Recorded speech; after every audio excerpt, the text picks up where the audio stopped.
주요 공시 내용 소개해드립니다.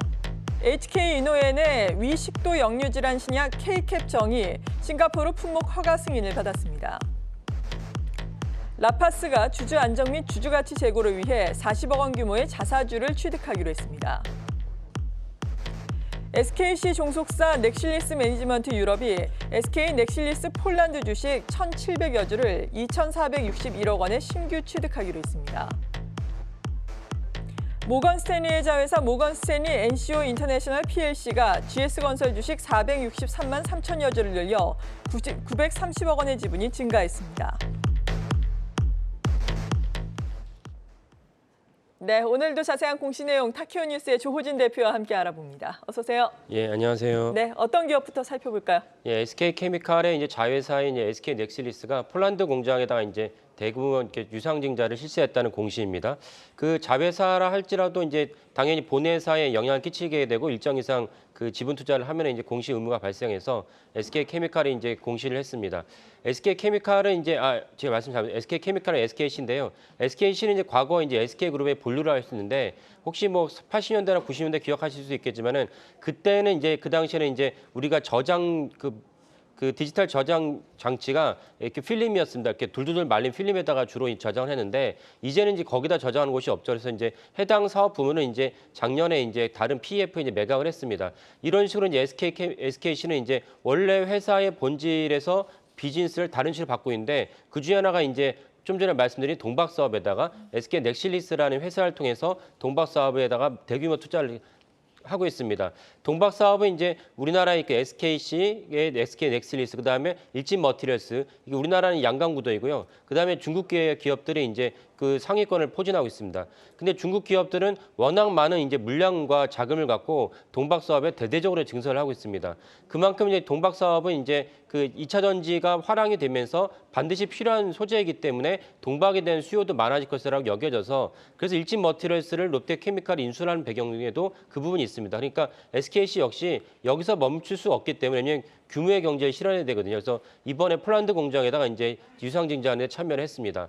따라서 이제 SKC는 지금 이제 작년 하반기부터 물론 작년 내내 전체적인 이제 주식시장을 갖다가 흔드는 기조는 페드가 얼마만큼 이제 금리를 올릴 것이냐, 그래서 유동성 긴축이 어떻게 될 것이냐를 주로 보고 있지만 사실은 이런 2차 전지나 동박 같은 경우는 그거와는 무관하게 사실은 기업 본연의 이제 가치에 따라서 주가 올라가기도 하고 내려가기도 합니다. 그 매출이 얼마나 나오냐가 중요한데 SKC는 이런 부분에 있어서 시종일관 아주 그냥 집요하게 이제 동박 사업을 펼치고 있습니다. 이걸 위한 이 자금을 갖다 조달해야 되는데 아까 말씀드렸다시피 기업 원래 오랫동안 영위를 했던 이제 필름 사업을 매각을 했고요.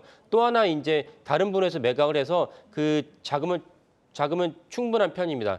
이런 상황에서 이제 SKC가 또 하나 주력하고 있는 것이 이제 반도체 글래스하우스인데 반도체 기판을 기존에 이제 주로 이제 플라스틱 기판을 썼는데 유리 기판을 쓰는 기술을 개발을 해서 여기에 이제 그 미국 어플라이드 머티리얼스 세계 최대의 반도체 이제 소재 회사이죠. 여기다가 이제 어플라이드 머티리얼스가 SKC의 동박 사업에다가 동박 사업이 아니고 그 반도체 글래스 사업에다가 약 500억 정도 투자했다는 것입니다. 그러니까 네. 이 어플라이드 머티리얼스가 다른 부품 사업에다가 이렇게 투자했다는 것도 이례적이고 그만큼 어플라이드 머티리얼스 입장에서는 그 반도체 글래스 자체가 사실은 되게 유망하다 이렇게 봤다는 증거입니다. 그래서 SKC는 기업 본질을 다 바꾸면서 새로운 신성장 동력 사업을 해서 매출을 이제 끄집어낼 것이다 이렇게 전망할 수 있고 그리고 이제 이런 동박 사업 같은 경우는 이제 그 이번에 폴란드 공장 같은 경우는 그 올해 4분기에 그리고 이제 2년 후부터는 미국과 유럽에서 연달아 이제 동박 증설을 통한 매출이 발생할 것으로 여겨집니다.